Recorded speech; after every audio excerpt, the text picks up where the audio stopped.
ಬಾಹ್ಯ ಚಟುವಟಿಕೆಗಳು ನಡೀತಾ ಇದ್ದಾವೆ. ಹಾಗೆಯೇ ನಿನ್ನೆ ಮೊನ್ನೆಯಿಂದ ಸ್ಟ್ಯಾಬಿಂಗ್ ಎಲ್ಲ ಆಗ್ತಾ ಇದೆ. ನೋಡಿ, ಪೊಲೀಸ್ ಅವರು ಯಾವುದೇ ಒಂದು ಘಟನೆ ಆದಾಗ, ಕಾನೂನು ವಿರುದ್ಧವಾದಂಥ ಘಟನೆಗಳಾದಾಗ ಅದನ್ನು ಅವರು ಕಟ್ಟುನಿಟ್ಟಿನ ಕ್ರಮ ತಗೊಳ್ಬೇಕು. ಆ ಕ್ರಮಗಳು ತಗೊಳ್ತಕ್ಕಂಥದ್ರಲ್ಲಿ ನಮ್ದು ಯಾವುದೇ ಹಸ್ತಕ್ಷೇಪ ಇರೋದಿಲ್ಲ. ಅದನ್ನು ಅವರು ಮಾಡಬೇಕಾಗ್ತದೆ, ಮಾಡಿದ್ದಾರೆ. ಯಾರೇ ತಪ್ಪು ಮಾಡಿದ್ರು ಕೂಡ ಅವ್ರ ಮೇಲೆ ಕ್ರಮ ಆಗಬೇಕು. ಅದು ಇಂಥವ್ರು ಅಂಥವ್ರು ಅದೆಲ್ಲ ನೋಡುವಂಥದ್ದಲ್ಲ ಅಲ್ವಾ. ಅದನ್ನು ಅವ್ರು ಮಾಡ್ತಾರೆ. ಕಾನೂನು ಸುವ್ಯವಸ್ಥೆ ಕಾಪಾಡಬೇಕು. ಮತ್ತು ನಮ್ಮ ಪ್ರಯತ್ನ ಏನಂತ ಹೇಳಿದ್ರೆ ಶಾಂತಿ ಮತ್ತು ಸುವ್ಯವಸ್ಥೆ, ಸಾಮರಸ್ಯ ಇದು ಇರಬೇಕು ನಮ್ಮ ಈ ದಕ್ಷಿಣ ಕನ್ನಡ ಜಿಲ್ಲೆಯಲ್ಲಿ ವಿಶೇಷವಾಗಿ. ಅದಕ್ಕೆ ನಮ್ಮ ಎಲ್ಲ ಪ್ರಯತ್ನಗಳು ನಾವು ಮಾಡಬೇಕಾಗ್ತದೆ, ಎಲ್ಲರೂ ಮಾಡಬೇಕಾಗ್ತದೆ, ಮತ್ತು ಸಾರ್ವಜನಿಕರು ಕೂಡ ಅದಕ್ಕೆ ಸಹಕಾರ ಕೊಡಬೇಕಾಗ್ತದೆ. ಈಗ ನಿನ್ನೆ ಎರಡು ಸ್ಟ್ಯಾಬಿಂಗ್ ಆಗಿದೆ, ಒಂದು ಇನ್ನೊಬ್ಬರಿಗೆ ಹಲ್ಲೆನೂ ಆಗಿದೆ. ಇದ್ರ ಬಗ್ಗೆ ಎಷ್ಟು ಅರೆಸ್ಟ್ ಆಗಿದೆ? ಮತ್ತೆ ಈಗಾಗಲೇ ನನಗೆ ಗೊತ್ತಿರುವ ಹಾಗೆ 3-4 ಜನರನ್ನು ಅರೆಸ್ಟ್ ಮಾಡಿದ್ದಾರೆ. ಇನ್ನು ಉಳಿದಿರೋರು ಯಾರ್ಯಾರು ಇದರಲ್ಲಿ ಭಾಗಿಯಾಗಿದ್ದಾರೆ ಅದು ಎವಿಡೆನ್ಸ್ ನೋಡಿಕೊಂಡು ಅದನ್ನು ಕೂಡ ಕ್ರಮ ತಗೊಳ್ತಾ ಇದ್ದಾರೆ ಪೊಲೀಸ್ ಅವರು. ಅದರಲ್ಲಿ ನಿಷ್ಪಕ್ಷಪಾತವಾಗಿ ಅವರು ಕ್ರಮ ತಗೊಳ್ತಾರೆ. ಯಾವುದೇ ರೀತಿಯ ಇದರಲ್ಲಿ ರಾಜಕೀಯದ ಹಸ್ತಕ್ಷೇಪಕ್ಕೆ ಅವಕಾಶ ಇರೋದಿಲ್ಲ. ನಾವು ಕೂಡ ಅದಕ್ಕೆ ಇಂಟರ್ಫಿಯರ್ ಆಗೋದಿಲ್ಲ.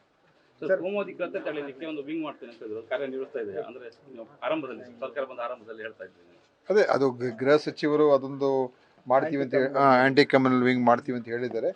ಅದನ್ನು ಯಾವ ಹಂತದಲ್ಲಿದೆ ನನಗೆ ಪೂರ್ತಿ ಮಾಹಿತಿ ಇಲ್ಲ. ಆದರೆ ಕಳೆದ 2.5 ತಿಂಗಳು 3 ತಿಂಗಳು ಹೆಚ್ಚು ಕಡಿಮೆ ಎಲ್ಲ ಚುನಾವಣೆಗಳಲ್ಲೇ ನಾವೆಲ್ಲರೂ ಕೂಡ ಬ್ಯುಸಿ ಇದ್ದು, ಈಗ ಮತ್ತೆ ಮುಂದೆ ಇನ್ನೇನೇನು ನಾವು ಮಾಡಬೇಕಾಗ್ತದೆ ಖಂಡಿತವಾಗಿಯೂ ನಾನು ಕೂಡ ಗಮನ ಕೊಡ್ತೀನಿ. ಮತ್ತು ವಿಶೇಷವಾಗಿ ನಮ್ಮ ಜಿಲ್ಲೆಗೆ ಸಾಮರಸ್ಯವನ್ನು ಕಾಪಾಡ್ತಕ್ಕಂಥದ್ದು ನಾವು ಎಲ್ಲರ ಜವಾಬ್ದಾರಿ, ಎಲ್ಲರ ಕರ್ತವ್ಯ. ಯಾರೇ ಪ್ರಚೋದನಕಾರಿ ಶಕ್ತಿಗಳಿದ್ದರೆ, ಯಾವುದೇ ಧರ್ಮ ಜಾತಿ ಭಾಷೆಯವರು ಯಾರೇ ಇರ್ಬೋದು, ಅವರಿಗೆ ನಾವು ಯಾರೂ ಕೂಡ ಸಹಕಾರ ಕೊಡಬಾರ್ದು. ಅದು ಇಂಥವ್ರು ಅಂಥವ್ರು ಅಂತ ನಾನು ಹೇಳೋಕ್ಕೆ ಹೋಗಲ್ಲ. ಯಾರೇ ಇರ್ಬೋದು ಅವರಿಗೆ ನಾವು ಸಹಕಾರ ಕೊಡಬಾರ್ದು. ಯಾಕಂದರೆ ಅದರಿಂದ ತೊಂದರೆ ಆಗೋದೇ ಹೆಚ್ಚೇ ಹೊರತು ಯಾರಿಗೂ ಒಳ್ಳೆಯದೇನೂ ಆಗೋದಿಲ್ಲ. ಯಾಕೆ ಅಂತ ಹೇಳಿದ್ರೆ ಯಾಕೋ ಮಾಡಿದ್ದಾರೆ. ಯಾಕೆ ಆಯಿತು ಅಂತ ಹೇಳಿದ್ರೆ ಅದರ ಬಗ್ಗೆ ಈಗ ಪೊಲೀಸವರು ಅದಕ್ಕೆ ಅವರು ಕೂಡ ಕ್ರಮ ತಗೊಳ್ತಾರೆ. ಅದು ಆಗಿರುವಂಥ ಘಟನೆಗೆ ಕಾರಣಗಳು ಏನೇ ಇರ್ಬೋದು. ಆದರೆ ನಾವು ಕಾನೂನನ್ನು ಕೈಯಲ್ಲಿ ತಗೊಂಡಾಗ ಅದನ್ನು ನಾವು ಯಾರು ಕೂಡ ಕ್ಷಮಿಸೋಕ್ಕಾಗೋದಿಲ್ಲ. ಆಯಿತಾ? ಸಿಸಿ ಕ್ಯಾಮೆರಾ ಫುಟೇಜ್ ನೋಡುವಾಗ ಭಾರತ್ ಮಾತಾ ಕಿ ಜೈ ಹೇಳಿದ ನಂತರ ಅವರು ಅಟ್ಟಾಡಿಸಿಕೊಂಡು ನೋಡಿ ಏನೇನಾಗಿದೆ ಅದು ಪೊಲೀಸಲ್ಲಿ ಬೇಗ ಅವರ ವರದಿಯಲ್ಲಿ ಬರ್ತದೆ. ಅದು ಯಾವಾಗಾಯಿತು, ಹಿಂದೆ ಏನಾಯಿತು. ಕೆಲವರು ಜನ ಪ್ರಚೋದನೆ ಮಾಡಿರ್ಬೋದು, ಬೇರೆ ಬೇರೆ ಕಾರಣಗಳನ್ನು ಮಾಡಿರ್ಬೋದು. ಆದರೆ ಸಂಯಮವನ್ನು ಕಾಪಾಡ್ತಕ್ಕಂಥದ್ದು ನಮ್ಮ ಜವಾಬ್ದಾರಿ ಕೂಡ ಇದೆ ಅಲ್ವಾ. ಅದಕ್ಕೋಸ್ಕರ ಯಾರೇ ಪ್ರಚೋದನೆ ಮಾಡಿದ್ರು ಕೂಡ ಅದನ್ನು ನಾವು ನೋಡಿಕೊಂಡು ನಮ್ಮ ನಡವಳಿಕೆ ಆ ಥರ ಇರಬೇಕಾಗ್ತದೆ. ಕಾನೂನನ್ನು ಕಾನೂನನ್ನು ಕೈಗೆ ತಗೊಂಡ ಮೇಲೆ ಅದು ಕಾನೂನಿನ ಕ್ರಮ ಆಗಲೇಬೇಕಾಗ್ತದೆ. ಅದಕ್ಕೋಸ್ಕರ ನಾವು ಅದರಲ್ಲಿ ಯಾರೂ ಹಸ್ತಕ್ಷೇಪ ಮಾಡುವಂಥ ಪ್ರಶ್ನೆ ಬರಲ್ಲ.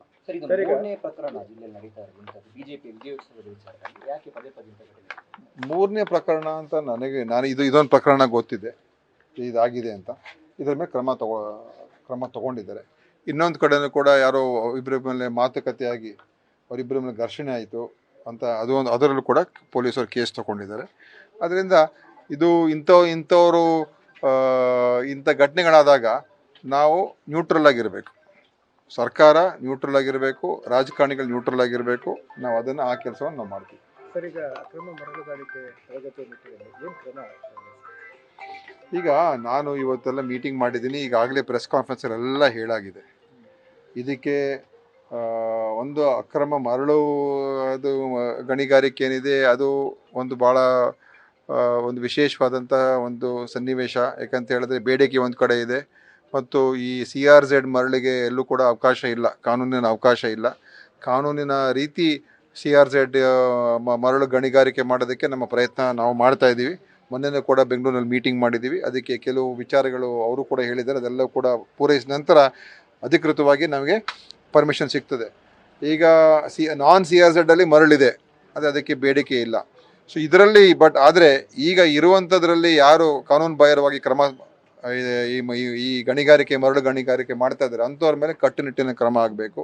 ಕೆಂಪು ಮಣ್ಣಿನ ಏನು ಒಂದು ಅಕ್ರಮವಾಗಿ ಸಾಗಾಣಿಕೆ ಆಗ್ತದೆ ಅದರ ಮೇಲೆ ಕೂಡ ಕ್ರಮ ಆಗಬೇಕು ಅಂತ ನಾನು ಸ್ಪಷ್ಟವಾಗಿ ನಮ್ಮ ಯಾರು ಗಣಿ ಮತ್ತು ಭೂವಿಜ್ಞಾನ ಇಲಾಖೆ ಅಧಿಕಾರಿಗಳಿಗೆ ಸ್ಪಷ್ಟವಾಗಿ ಹೇಳಿದ್ದೇನೆ. ಪೊಲೀಸ್ ಇಲಾಖೆ ಅವ್ರಿಗೆ ಹೇಳಿದ್ದೇನೆ. ಅಂಥವರು ಯಾರೇ ಇರ್ಬೋದು, ಯಾರದೇ ಒತ್ತಡ ಇರ್ಬೋದು, ಯಾರದೇ ಸಹಕಾರ ಇರ್ಬೋದು, ಅದೆಲ್ಲವನ್ನು ಕೂಡ ಯಾವುದನ್ನು ನೋಡ್ದೇ ನೀವು ಅವ್ರ ಮೇಲೆ ಕ್ರಮ ತಗೊಳ್ಬೇಕು ಅಂತ ಹೇಳಿದ್ದೀನಿ. ನಮ್ಮ ಜಿಲ್ಲಾ DC ಅವ್ರಿಗೂ ಕೂಡ ಹೇಳಿದ್ದೀನಿ, ನೀವು ಇದರ ಬಗ್ಗೆ ಮಾನಿಟರ್ ಮಾಡಬೇಕು ಅಂತ ಹೇಳಿದ್ದೀನಿ. ಸರ್, ಈಗ ಲೋಕಸಭೆ ಚುನಾವಣೆ ಸಂದರ್ಭ ಮತ್ತು ಪರಿಷತ್ ಎರಡೂ ಇದರಲ್ಲಿ ಜಿಲ್ಲೆಯಲ್ಲಿ ಕಾಂಗ್ರೆಸ್ಸಿಗೆ ಹಿನ್ನಡೆ ಆಗಿದೆ.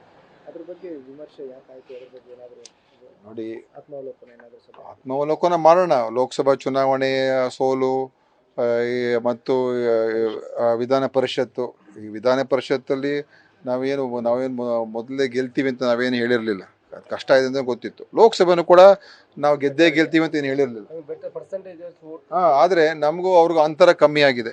ಹಿಂದೆ ಹೋದ ಪಾರ್ಲಿಮೆಂಟ್ ಚುನಾವಣೆಯಲ್ಲಿ 2,80,000 ಹೆಚ್ಚು ಕಡಿಮೆ ಅಂತರ ಇತ್ತು. ಈಗ 1,40,000ಕ್ಕೆ ಸೊ ಅಂತರ ಕಮ್ಮಿ ಆಗಿದೆ. ಅದು ಒಂದು ಬೆಳವಣಿಗೆ. ಆದರೂ ನಮಗೇನು ಇಲ್ಲಿಂದ ನಾವು 100ಕ್ಕೆ 100 ಗೆಲ್ತೀವಿ ಅಂತ ನಾವೇನು ಹೇಳಿರಲಿಲ್ಲ. ಯಾಕಂದರೆ ನಮ್ಗೆ ಗೊತ್ತಿದೆ ಕರಾವಳಿ ಪ್ರದೇಶದಲ್ಲಿ ಇಲ್ಲಿ ಏನು ಪರಿಸ್ಥಿತಿ ಇದೆ ಅಂತ. ಅದು ದಕ್ಷಿಣ ಕನ್ನಡ ಇರ್ಬೋದು, ಉಡುಪಿ ಇರ್ಬೋದು, ಅಥವಾ ಉತ್ತರ ಕನ್ನಡ ಜಿಲ್ಲೆ ಇರ್ಬೋದು. ಆದರೆ ನಮ್ಮ ಪ್ರಯತ್ನ ಏನಂತ ಹೇಳಿದ್ರೆ, ಇನ್ನೂ ನಾವು ಶಕ್ತಿನ ವೃದ್ಧಿ ಮಾಡ್ಕೋಬೇಕು ಮತ್ತು ನಮ್ಮ ಜನರಿಗೆ ನಮ್ಮ ಕೆಲಸಗಳ ಮುಖಾಂತರ, ಕಾರ್ಯಕ್ರಮಗಳ ಮುಖಾಂತರ ನಮ್ಮ ಕಡೆ ಅವರ ಓಲೈಸುವಂಥ ಕೆಲಸ ಮಾಡಬೇಕು. ನಾವೆಲ್ಲ ಪ್ರಾಮಾಣಿಕ ಪ್ರಯತ್ನ ಮಾಡಿದ್ದೀವಿ. ನಮ್ಮ ಜಿಲ್ಲೆಯಲ್ಲಿ ಎಲ್ಲ ನಮ್ಮ ಮುಖಂಡರುಗಳು, ಕಾರ್ಯಕರ್ತರು ಒಗ್ಗಟ್ಟಾಗಿ ಕೆಲಸ ಮಾಡಿದ್ದಾರೆ. ನಮ್ಮ ಅಭ್ಯರ್ಥಿ ಕೂಡ ಒಳ್ಳೆ ಅಭ್ಯರ್ಥಿನೇ. ಅದ್ರ ಬಗ್ಗೆ ಪದ್ಮರಾಜು ಒಳ್ಳೆ ಅಭ್ಯರ್ಥಿನೇ, ಅವರು ಕೂಡ ಶ್ರಮ ಪಟ್ಟಿದ್ದಾರೆ. ಆದರೆ ಈ ಪ್ರಜಾಪ್ರಭುತ್ವ ವ್ಯವಸ್ಥೆಯಲ್ಲಿ ಇದೆಲ್ಲ ಇದ್ದೇ ಇರ್ತದೆ. ಅದನ್ನು ಒಂದು ರಿಸಲ್ಟ್ ಬಂದಿದ ತಕ್ಷಣವೇ ನಾವೆಲ್ಲ ಕಳ್ಕೊಂಬಿಟ್ಟಿದ್ದೀವಿ ಅಂತಲೂ ಕೂಡ ತಿಳ್ಕೊಬಾರ್ದು, ಗೆದ್ದಿದ ತಕ್ಷಣವೇ ನಾವೆಲ್ಲ ಗಳಿಸಿದ್ದೀವಿ ಅಂತ ಕೂಡ ತಿಳ್ಕೊಬಾರ್ದು. ಅದಕ್ಕೇ ಇವತ್ತು ಕೇಂದ್ರದಲ್ಲಿ ಮೋದಿ ಅವರಿಗೆ ಪಾಠ ಕಲಿಸಿರೋದು ಅಲ್ವಾ. ಅವರು ನಾವು ಸರ್ವಾಧಿಕಾರಿಯ ರೀತಿಯಲ್ಲಿ ಹೋಗ್ತೀವಿ ಅಂತ ಹೇಳಿದರು. ಇವಾಗ ಕಡಿವಾಣ ಹಾಕಿದೆ. ಇನ್ನು ಸರ್ವಾಧಿಕಾರಿ ಧೋರಣೆಯನ್ನು ಅನುಸರಿಸೋಕ್ಕೆ ಆಗೋದಿಲ್ಲ. ಇವತ್ತು ನಮ್ಮ ದೇಶ ದೊಡ್ಡ ದೇಶ. ಈ ಫಲಿತಾಂಶ ಪ್ರಜಾಪ್ರಭುತ್ವ ಉಳಿಸುವಂಥ ಫಲಿತಾಂಶ ದೇಶ ಕೊಟ್ಟಿದೆ. ಜನರು ಭಾಳ ಬುದ್ಧಿವಂತಿಕೆಯಿಂದ ಅವರು ಏನು ಎಲ್ಲರನ್ನು ಕೂಡ ಧಿಕ್ಕರಿಸಿ, ನಾನೇ ಭಗವಂತನ ಸುಪುತ್ರ ಅಂತ ಅವರೇ ಹೇಳ್ಕೊಂಡ್ಬಿಟ್ಟಿದ್ರು. ನಾನು ಭಗವಂತನ ಮಗ ಅಂತ ಹೇಳ್ಕೊಂಡ್ಬಿಟ್ಟು ನಾನೇ ಭಗವಂತ ಅಂತ ಆಗೋಗಿದ್ರು ಯಾರೋ ನಮ್ಮ ಪ್ರಧಾನಿ. ಈಗ ಅವರು ಸಾಮಾನ್ಯ ಮನುಷ್ಯರಾಗಿದ್ದಾರೆ. ಎಲ್ರಿಗೂ ಕೂಡ ತಗ್ಗಿ ಬಗ್ಗಿ ಹೋಗುವಂಥ ಪರಿಸ್ಥಿತಿ ಬಂದಿದೆ. ಅದೇ ನಮ್ಮ ದೇಶಕ್ಕೆ ಒಳ್ಳೆಯದಾಗಿದೆ, ನಮ್ಮ ವ್ಯವಸ್ಥೆಗೆ ಒಳ್ಳೆಯದಾಗಿದೆ. ಅದರಿಂದ ಮುಂದೆ ಏನೇನಾಗುತ್ತೆ ನೋಡೋಣ. ಆದರೆ ಕಾಂಗ್ರೆಸ್ಸನ್ನು ನಾವು ನಿರ್ಣಾಮ ಮಾಡ್ತೀವಿ ಕೆಟ್ಟದಾಗಿ ಎಲ್ಲ ವರ್ತಿಸಿದ್ರು. ಎಲ್ಲ ಮಾಧ್ಯಮದವರು ಕೂಡ BJPಯ ಸ್ಪೋಕ್ಸ್ ಪರ್ಸನ್ಸೇ ಆಗಿದ್ದರು ಈ ದೇಶದಲ್ಲಿ, ಎಲ್ಲ ಮಾಧ್ಯಮದವರು ಅಲ್ವಾ. ಅವರು ಯಾವ ರೀತಿಯಾಗಿ ಮೋದಿ ಇಂಟರ್ವ್ಯೂಗಳು ನಾವು ನೋಡಿದ್ವಲ್ಲ, ಯಾವ ಥರ ಪ್ರಶ್ನೆಗಳು ಕೇಳ್ತಾ ಇದ್ರು ಅಂತ.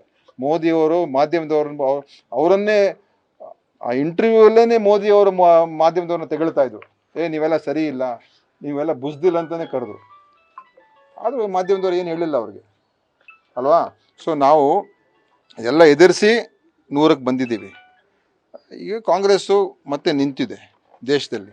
ಒಂದು ಒಳ್ಳೆಯ ವಿರೋಧ ಪಕ್ಷವಾಗಿ ಖಂಡಿತವಾಗಿ ನಾವು ಕೆಲಸ ಮಾಡ್ತೀವಿ. ಸಾಮಾನ್ಯ ಜನರು, ಬಡ ಜನರು, ಕಾರ್ಮಿಕರು, ಮಹಿಳೆಯರು, ಎಲ್ಲ ಬಡವರ್ಗದ ಜನ, ಸಾಮಾನ್ಯ ಜನರ ಪರವಾಗಿ ಧ್ವನಿಯಾಗಿ ನಾವು ಇರ್ತೀವಿ. ಸರ್, ಈಗ ಸಚಿವರ ಕ್ಷೇತ್ರದಲ್ಲಿ ಎಲ್ಲ ಪರ್ಫಾರ್ಮೆನ್ಸ್ ಸರಿಯಾಗಿಲ್ಲ, ಅವರ ಬದಲಾವಣೆಗೆ ನೋಡಿ, ಇವೆಲ್ಲ ವಿಶ್ಲೇಷಣೆ ಆಗೇ ಆಗುತ್ತೆ. ಎಲ್ಲೆಲ್ಲಿ ಏನೇನಾಯಿತು, ಹೇಗಾಯಿತು, ಪಕ್ಷದ ಹಿತದೃಷ್ಟಿಯಿಂದ ಏನೇನು ಮಾಡಬೇಕು ನಮ್ಮ ವರಿಷ್ಠರು ಮಾಡ್ತಾರೆ. ನಾವು ಕೂಡ ಅದಕ್ಕೆ ತಯಾರಾಗಿದ್ದೀವಿ. ಇಲ್ಲಿ ಯಾರೂ ಅನಿವಾರ್ಯ ಅಲ್ಲ, ಎಲ್ಲರೂ ಮುಖ್ಯನೇ. ಮತ್ತು ಯಾರೂ ಅನಿವಾರ್ಯನೂ ಅಲ್ಲ. ನಾವು ಎಲ್ಲರೂ ಒಂದಾಗಿ ಹೋಗ್ಬೇಕಾಗ್ತದೆ. ಪಕ್ಷಕ್ಕೆ ಏನು ಒಳ್ಳೇದಾಗಬೇಕು, ಸರ್ಕಾರ ಇನ್ನೂ ಹೆಚ್ಚು ಚೆನ್ನಾಗಿ ಕೆಲಸ ಮಾಡೋದಕ್ಕೆ ಏನು ಮಾಡಬೇಕು, ಅದು ನಮ್ಮ ವರಿಷ್ಠರು, CM ಅವರು, ಲೀಡರ್ಸ್ ಎಲ್ಲ ಮಾಡ್ತಾರೆ. ಹಿಂದಿನ ಕೂಡ ಅದೇ ಥರ ಬಂದಿರುವಂಥದ್ದು. ಅಸೆಂಬ್ಲಿ ನಾನು ಗೆದ್ಕೊಂಡ್ಬರ್ತಾ ಇದೆ, ಪಾರ್ಲಿಮೆಂಟಲ್ಲಿ ಬೇರೆ ಥರ ಬರ್ತಾ ಇದೆ. ಬೇರೆ ನಾನು ವಿಶ್ಲೇಷಣೆ ಮಾಡೋದಕ್ಕೆ ಬೇಕಾದಷ್ಟಿದೆ ಯಾಕೆ ಆ ಥರ ಆಗುತ್ತೆ ಅಂದರೆ. ಬಟ್ ಅದೆಲ್ಲ ನಾವು ಬಹಿರಂಗವಾಗಿ ಹೇಳೋಕ್ಕಾಗಲ್ಲ. ಅದು ನಮ್ಮ ವಿಚಾರಣೆ ನಮ್ಮ ಆಂತರಿಕ ಚರ್ಚೆ ಮಾಡಿದಾಗ ಹೇಳ್ತೀವಿ. ಯಾಕೆಂದರೆ ಅದೆಲ್ಲ ಓಪನ್ ಆಗಿ ಹೇಳೋಕ್ಕಾಗಲ್ಲ ಯಾಕೆ ಆ ಥರ ಆಗುತ್ತೆ ಅಂತ. ಯಾಕಂದರೆ ನಮ್ಮ ದೇಶದ ವ್ಯವಸ್ಥೆಗಳು ಆ ಥರ ಇದೆ. ಜಾತಿ, ಧರ್ಮ, ಈ ಆಧಾರದ ಮೇಲೆ ಜನ ವೋಟ್ ಹಾಕ್ತಾರೆ. ಇವತ್ತು ಈ ದಕ್ಷಿಣ ಕನ್ನಡ ಜಿಲ್ಲೆಯಲ್ಲಿ ಈ ರಿಸಲ್ಟ್ ಬರೋದಕ್ಕೆ ಮುಖ್ಯ ಕಾರಣ ಏನು? ಅದು ಒಂದು ಕಾರಣನೇ, ಕೋಮುವಾದ, ಅದು ಒಂದು ಕಾರಣನೇ ಅಲ್ವಾ. ಸೊ ಎಲ್ಲವನ್ನು ಕೂಡ ನಾವು ಅದು ಯಾರಿಗೊಂದು ಮನಸ್ಸು ನೋವಿಸ್ಬಾರ್ದು ನಾವು. ಅಂದರೆ ನಾವು ಎಲ್ಲರೂ ಜೊತೆಲಿ ತೊಗೊಂಡು ಹೋಗಬೇಕು. ಅದೇ ನಮ್ಮ ಪ್ರಯತ್ನ. ಎಲ್ಲರೂ ಕೂಡ ಸೇರಿಸ್ಕೊಂಡು ತೊಗೊಂಡೋಗ್ಬೇಕು ಅಂತ ನಾವು ಪ್ರಯತ್ನ ಮಾಡ್ತೀವಿ. ಅದಕ್ಕೋಸ್ಕರ ಇಲ್ಲೇ ಹೇಳೋಕ್ಕಾಗೋದಿಲ್ಲ. ನ್ಯೂಸ್ ಫಸ್ಟ್, ನಿರ್ಭೀತಿಯಿಂದ ನಿಮ್ಮ ಪರವಾಗಿ.